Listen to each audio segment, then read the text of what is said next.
अस्सलाम वालेकुम जनाब, मैं हूं आपका अपना भाई नासिर अब्बास। तो मैं जो डव का जोड़ा लाया था उसने माशाल्लाह पेयरिंग कर ली है। तो मैंने उसको नेस्टिंग दे दी है। ये देखिए आप, वो दोनों बड़े मज़े से इसमें बैठे हुए हैं। तो मैंने इनको नेस्टिंग दे दी है। अब मुझे इंशाल्लाह ताला ये बहुत जल्द जो है ना वो ब्रीड भी दे देंगे। ये देखिए कितने मज़े से बैठे हुए हैं ये।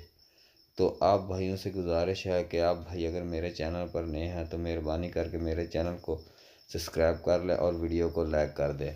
ये आप देखें, मेल जो है वो बाहर आ गया है, इधर उधर देख रहा है। वो फीमेल भी साथ ही बाहर आ गई उसके।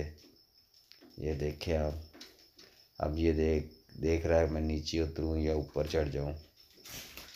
तो ये देखें आप, वो फीमेल वापस मुड़ गई है और मेल अभी ऊपर ही बैठा हुआ। तो आप देखते चलें।